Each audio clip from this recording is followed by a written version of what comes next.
अष्ट सखा श्री सूरदास जी अपने ग्रंथ सूरसागर में कहते हैं, वेद पुराण सुमृत सवें,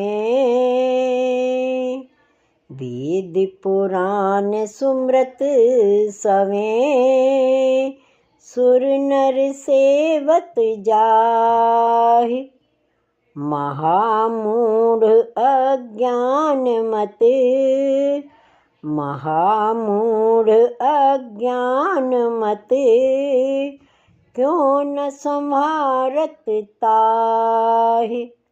भावार्थ, सभी वेद पुराण और स्मृतियाँ उसी प्रभु की महिमा का बखान करते हैं, जिसकी सेवा सभी सुर नर मुनि आदि करते हैं।